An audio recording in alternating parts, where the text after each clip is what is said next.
let's talk about real power.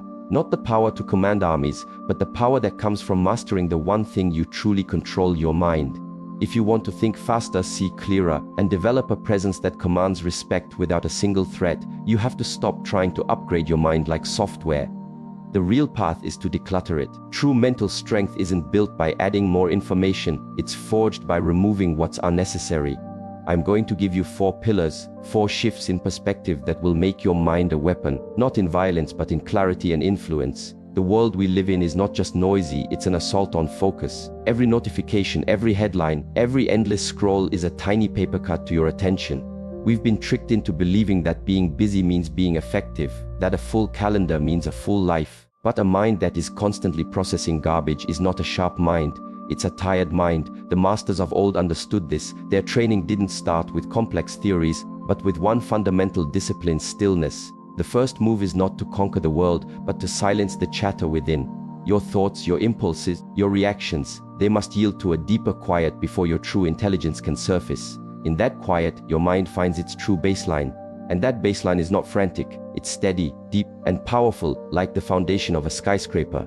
Most people treat their brains like a trash can, throwing in any piece of information they find, hoping something valuable sticks. They think more input equals more power. The truth is the opposite. A mind clogged with useless data is not an intelligent mind, it's a slow mind. It is too cluttered to make new connections. Here's the secret: the less you feed your mind with distraction, the more powerful it becomes. Your brain stops wasting its immense energy filtering junk and starts channeling it all into what truly matters. Think of your mind as a high-performance engine. If you fill it with dirty fuel, it will sputter, stall, and break down. But if you give it clean, high-octane fuel, which is silence and focus, it performs with breathtaking precision. That silence is what allows you to see yourself. It holds up a mirror to your habits, your fears, your hidden strengths. Without it, you are flying blind, a puppet of your own impulses. The challenge is, silence is uncomfortable. It forces you to face what you've been running from. So we retreat to the comfort of noise, podcasts, videos, constant chatter, anything to avoid being alone with our own mind. But if you can endure it, if you can just sit with the discomfort, you'll witness a miracle. The loud, demanding thoughts, they lose their grip. They are just weather patterns passing through. You are the sky, not the storm. This is the ultimate life hack. You become the master of your internal world, not its prisoner. When you stop being jerked around by every thought, your mind becomes resilient, focused, and truly formidable. It's like a special forces operator. The most effective operator isn't the one making the most noise. It's the one who is still observant, who sees the whole picture and acts with devastating efficiency. Your mind must become that operator. A mind disciplined by stillness isn't empty, it's fully charged. Once you experience this state, you'll feel a fundamental shift. Decisions become simple. Focus is effortless. Your emotions no longer dictate your reality. You stop fighting the current of life and start directing your own ship. A powerful mind isn't one that has all the answers, but one that can see the right questions. A still mind is a clear mind. Every great thinker, warrior, and leader in history knew this. They cultivated inner silence before they made their move. This is not passivity. This is supreme control. When you learn to be with yourself in silence, you access levels of insight the cluttered world can never offer. And while others are burning out from their own mental chaos, you will be calm, sharp, and ready. So, if you truly want to become more intelligent, stop force-feeding your mind. Start by creating space. You will be amazed at the genius that was always there, just buried under the noise. Your true intellect isn't gone, it's just in hiding. Silence is the rescue mission. This is pillar 1, the bedrock. If you can't be still for 5 minutes, you can't expect your mind to perform when it counts. You build your strength in the quiet moments, not in the chaos. Let the world chase constant stimulation. You cultivate deep focus. Let them react to everything. You choose to observe. They will eventually hit a wall. You will continue to build. Stay with the quiet until it becomes a part of you. Then you will walk into any room as a different person, centered, observant, impossible to manipulate, impossible to defeat. Observation is not a passive act of looking. It is an active state of total awareness where the world unveils itself to you. When you truly observe, you don't just see with your eyes, you perceive with your entire being. The air on your skin, the subtle shifts in energy, the quiet hum of your own body. Your mind settles, and you start to perceive the truth that was always present but previously ignored. Most people navigate life on autopilot. They see faces but not the emotions behind them. They hear words but not the intent. They experience events but miss the underlying patterns. They're so busy narrating their own life inside their head, judging, assuming, guessing. that they are blind to reality. This is not intelligence, it is a conditioned reflex, and it keeps you trapped. True observation starts with creating a pause between stimulus and response. Instead of instantly reacting, you wait. You listen, you allow the situation to reveal its full texture. You don't need to have the first word. You don't have to be the first to move. You let the game come to you. This is how you build power. Every time you resist the urge to interrupt, to judge, to immediately form an opinion, you are honing your observational blade. And observation is not empty waiting. It is a state of vibrant stillness. The distinction is critical. Empty waiting is boredom. Observation is a hunt. You notice what everyone else misses: the slight quiver in a confident voice, the way someone's posture changes when they feel challenged, the unspoken truth that hangs in the air. These aren't minor details. They are the data of life. They tell you the real story. When you observe with this intensity, time seems to slow down. You see the machinery of human interaction. You notice how some people use flattery to disarm, how others use anger to hide fear, how your own body tenses up in certain situations despite your calm exterior. You start to see the game behind the game. And once you see the game, you are no longer a piece to be played. Most people are swayed by surfaces. A confident tone is mistaken for competence. An emotional display is taken as truth. A charming smile is granted trust. But with trained observation, you perceive the source. You hear the silence between the words. You feel the intention behind the action.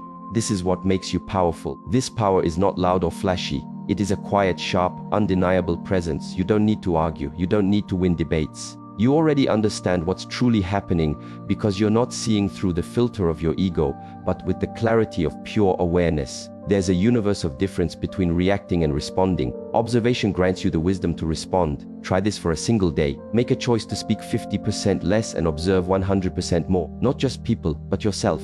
Notice how your energy shifts after talking to certain people, how your focus changes after eating certain foods, how one moment of true silence can reset your entire day. See what nourishes you and what poisons you. These are the invisible forces that shape your existence, and they hold power over you only until you see them.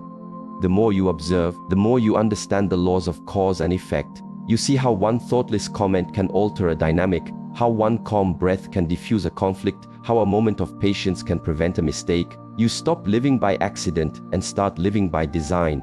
This precision isn't about controlling the world. It's about being so attuned to it that you can make the smallest move for the biggest impact. That is the essence of intelligence. That is what makes you formidable. You are no longer a ship tossed on the waves. You are the captain who sees the storm coming and adjusts the sails. The modern world trains you to glance, not to study, to consume, not to digest here, not to understand. This is a program for mental weakness. Your mind is an incredible instrument, but you have to stop dulling it with misuse and start sharpening it with observation.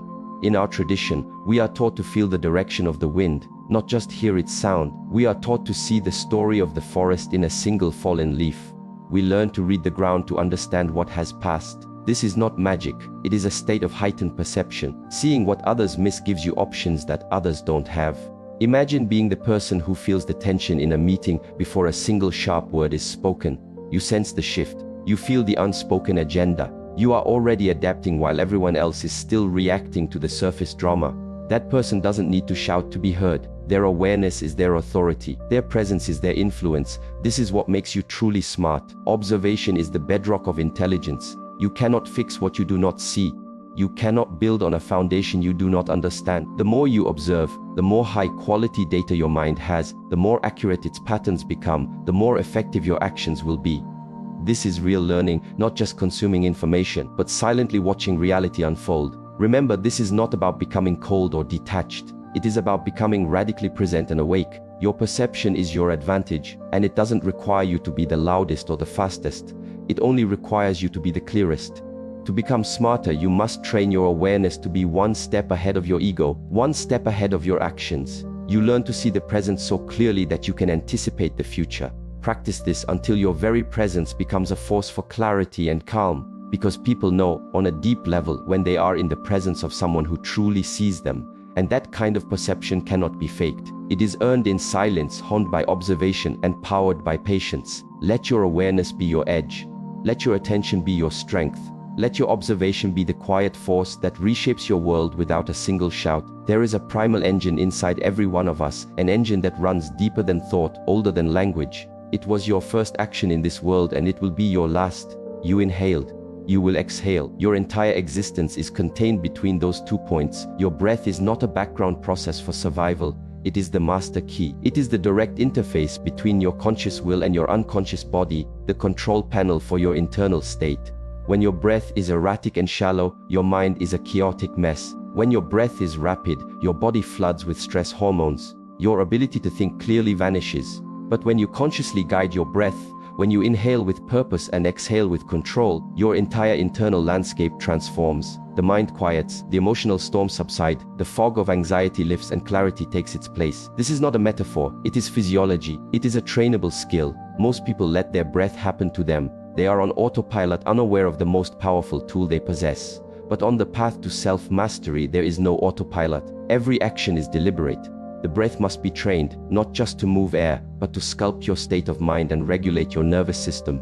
In the tradition of the masters, breath is not just oxygen. It is your vital energy. It is your life force. It is the first step to mastering your mind because it is the only system in your body that is both automatic and voluntary.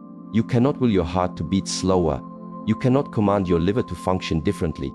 But you can take command of your breath, and through it, you can influence every other system. This is why a new student is not first taught to fight or to philosophize. They are taught to breathe deeply, slowly, over and over again, because without control of the breath, there is no control of thought. And without control of thought, there is no wisdom, only reaction. There is no power, only chaos.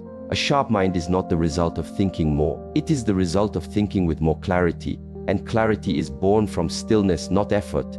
The breath is what creates that stillness. You don't hunt for it, you create the conditions for it to arise. Each inhale should be deep but relaxed. Each exhale should be complete, releasing physical tension and mental noise. Think of all the moments you lost your power because your breath was out of control. Anger that flared too quickly, anxiety that paralyzed your judgment, fear that stole your words. In those moments your breath was wild and so were you. Your breath was shallow and so was your thinking. Every time you lose control of your breath, you give away your power. But the moment you start training it, you reclaim that power. Your breath becomes your anchor in the storm, your shield in a confrontation, your hidden weapon. When everyone else is panicking, you are breathing. When everyone else is rushing, you are centered. This is not a superpower. It is breath control, and it must be practiced not just in moments of crisis, but in moments of calm. What you forge in peace, you will wield under pressure. Imagine walking into a high-stakes negotiation and being able to instantly deepen your breath. Your heart rate stabilizes, your posture becomes grounded, your awareness sharpens, your presence becomes solid and undeniable. You haven't said a word, but everyone feels the shift. This is the power of a trained breath. It is a rare skill in our frantic world, and it is immensely powerful. Controlling the breath isn't about forcing it, it's about tuning it. It's about learning to let it flow through your entire body, allowing your nervous system to sync with its calm rhythm. Your brain trusts your breath more than it trusts your thoughts. You can tell yourself, I am calm. But if your breath is tight and short, your brain knows you're lying. You can project confidence, but if your breath is weak, your power leaks out. The breath is the ultimate truth teller. So the first question to ask when you feel overwhelmed, reactive or weak is not, what should I do, but how am I breathing? Fix the breath and the mind will follow. Fix the breath and the emotions will stabilize.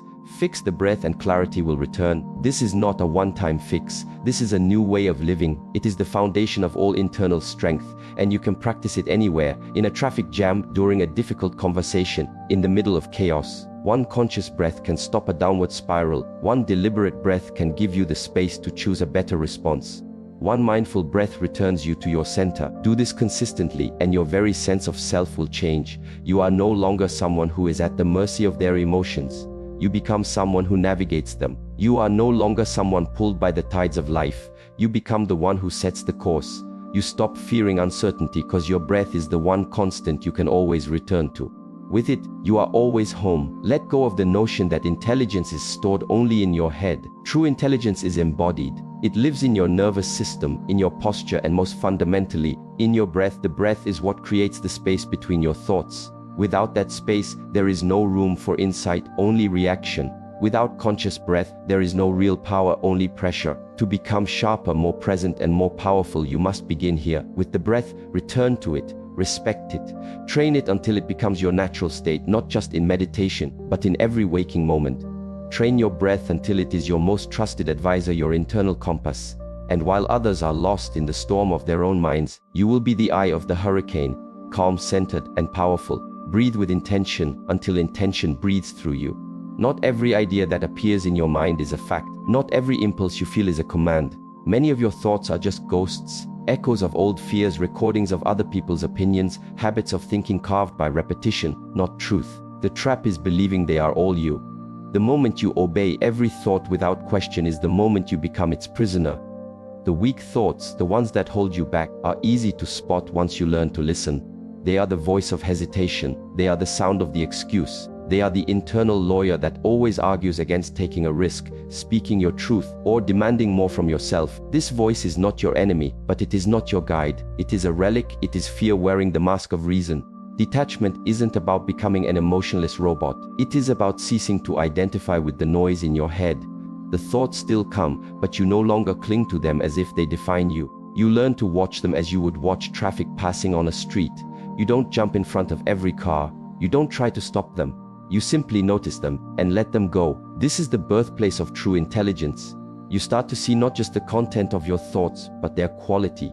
You begin to ask, does this thought empower me or drain me? Is this thought building me up or tearing me down? Is this my own wisdom, or is it the fear of someone else I absorbed long ago? You stop being a servant to your thoughts and become the master of your awareness. A weak thought might whisper, you're going to fail. Your awareness can reply, that is a possibility, but not a certainty. I will act anyway. A weak thought might insist, you're not good enough. Your presence can counter, good enough for what? I will begin and become what is required. This is not a fight, it is a conscious uncoupling. Detachment is what gives you the freedom to act without needing perfect confidence, perfect conditions, or a guarantee of success. You train this like any other muscle. You sit, you watch your mind. You let the anxious thoughts rise without grabbing onto them. You allow the feeling of discomfort without needing to numb it. You let the internal storm rage without becoming the storm. This discipline makes you formidable because most people are governed by their fleeting thoughts. They are puppets of their internal monologue, and they act on its every whim. This makes them predictable. This makes them easy to influence, easy to provoke. But when you stop taking orders from every thought, you become calm, focused, and unreadable. You are no longer reacting to the static in your own head. Just as a soldier trains not to flinch at the sound of gunfire, you train your mind not to flinch at the appearance of a fearful thought. A powerful thought arrives, you engage it. A weak thought arrives, you acknowledge it and let it pass. There is no battle. There is only observation and choice. This is freedom, and freedom from your own mind is the ultimate power. Weak thoughts thrive on comfort, drama, and procrastination. They will always point you toward the path of least resistance because they are born of fear, and fear seeks safety, not growth. You cannot prevent fear from showing up at your door, but you can choose not to invite it in for dinner. Start listening to your internal dialogue. Notice the repetitive phrases, especially the ones that limit you. I can't. I'm not. What if? These are mental habits, not objective truths. The moment you question them, a space opens up, a space between the thought and your identity. In that space, your power resides. That space is tiny at first, but it expands with every conscious breath, with every moment of observation. Each time you choose to pause before reacting, each time you choose to breathe before believing a negative thought, you widen that space. You graduate from living in a state of reaction to a state of response. From panic to presence. Weak thoughts can be deceptive. They can disguise themselves as logic. It's safer not to try. They'll argue, because you might get hurt. You must learn to feel the energy behind the thought. Does it come from a place of strength or a place of fear? Is it leading you toward expansion or contraction? That is how you discern the truth without getting caught in a useless internal debate. Once you master this, you discover something profound. Your mind can be full of noise, yet you can be perfectly still. Your head can be a storm, yet your actions can be precise. Because you are no longer trapped inside the storm. You are the calm, watchful center, choosing which winds to ride. This is what separates wisdom from raw intellect. Let the weak thoughts come and go. Let them make their case. But you do not move until your deeper awareness gives the signal. This is not inflexibility, this is mastery. You act not because your fear screams, run, but because your quiet, inner knowing says no. This training forges an unshakable presence. You are no longer a victim of your momentary feelings. You are guided by a deeper intelligence, one cultivated in silence, through breath, and with observation. And when you act with the full force of a person who has chosen their path, not stumbled upon it. Do not be afraid of your mind. Understand it, train it, command it. It is the most powerful instrument in the universe. but only when you are seated in the chair of awareness, not in the chair of fear. You are not the thought, you are the one who is aware of the thought. You are not the noise, you are the silence that contains it all. So detach, not with indifference, but with wisdom. Not by fighting, but by seeing. Not to run away, but to understand. And once you truly understand, you will never be ruled by weakness again. Walk your path with this power. Not every step will be certain, but every step will be yours.